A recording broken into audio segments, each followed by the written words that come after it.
Welcome to another video with the Divine Names Mystery Ministry. Today we are on Article 1 of Question 17 in the Primo Pars of St. Thomas Aquinas' Summa Theologica. Question 17 has to do with falsity.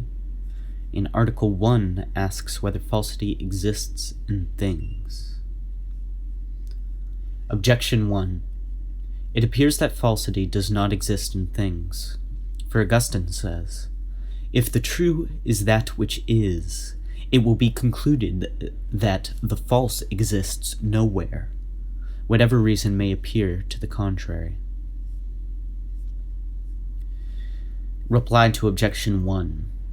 A thing compared with the intellect is said to be true in respect to what it is, and false in respect to what it is not. Hence, the true tragedian is a false Hector, as stated by Augustine. As, therefore, in things that are is found a certain non-being, so in things that are is found a degree of falseness. So in all things that are, there is a degree of falseness. Objection 2. Further, false is derived from fellere, to deceive.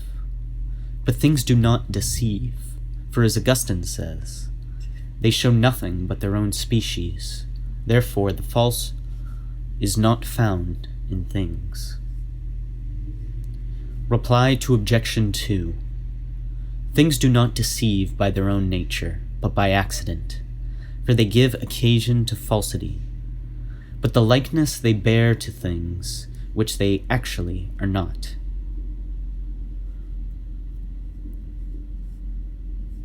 Objection 3.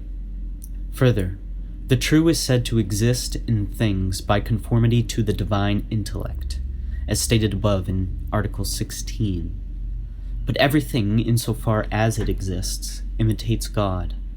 Therefore, everything is true without admixture of falsity, and thus nothing is false.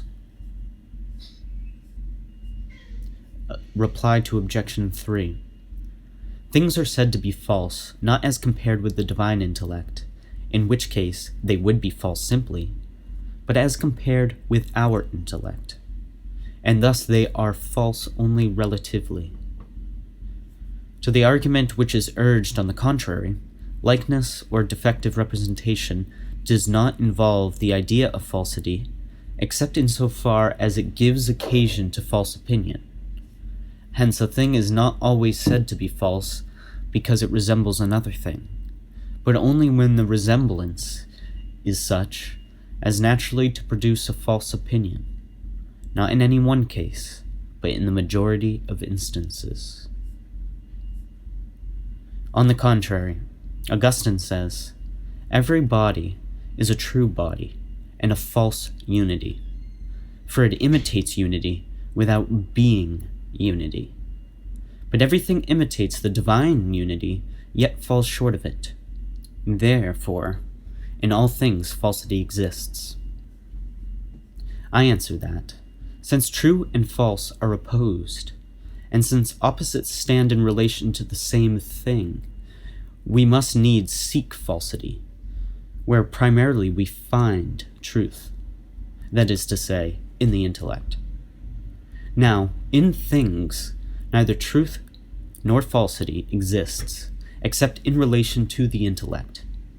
And since everything is denominated simply by what belongs to it, per se, but is denominated relatively by what belongs to it accidentally, a thing, indeed, may be called false simply when compared with the intellect on which it depends, and to which it is compared per se, but may be called false relatively as directed to another intellect, to which it is compared accidentally. Now, natural things depend on the divine intellect, as artificial things on the human. Wherefore, artificial things are said to be false simply and in themselves, insofar as they fall short of the form of the art. Whence a craftsman is said to produce a false work if it falls short of the proper operation of his art. In things that depend on God, falseness cannot be found, insofar as they are compared with the divine intellect, since whatever takes place in things proceeds from the ordinance of that intellect, unless perhaps in the case of voluntary agents only, who have it in their power to withdraw themselves from what is so ordained, wherein consists the evil of sin. Wherein consists the evil of sin. Thus sins themselves are called untruths and lies in the Scriptures. According to the words of the text, why do you love vanity and seek after lying, as it says in Psalm 4, verse 3. As on the other hand, virtuous deeds are called the truth of life, as being obedient to the order of the divine intellect. Thus it is said, he that doth truth cometh to the light, as it says in John chapter 3, verse 21. But in relation to our intellect, natural things which are compared thereto accidentally can be called false, not simply but relatively, and that in two ways. In one way, according to the thing signified, as a thing is said to be false as being signified or represented by word or thought that is false.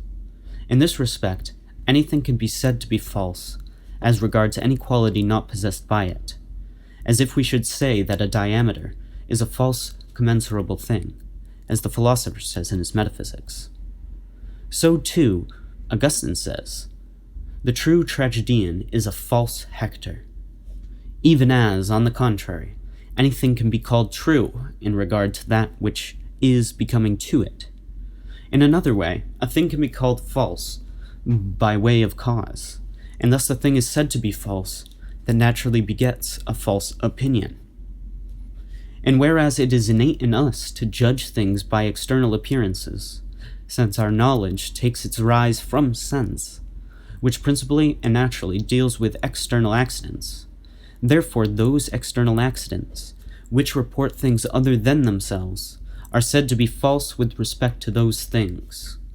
Thus gall is falsely honey, and tin false gold. Regarding this, Augustine says, we call those things false that appear to our apprehension like the true. And the philosopher says in his Metaphysics, things are called false that are naturally apt to appear such as they are not, or what they are not.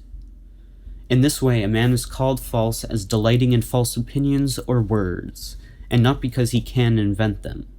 For in this way, many wise and learned persons might be called false, as said in Metaphysics, chapter 5, line 34.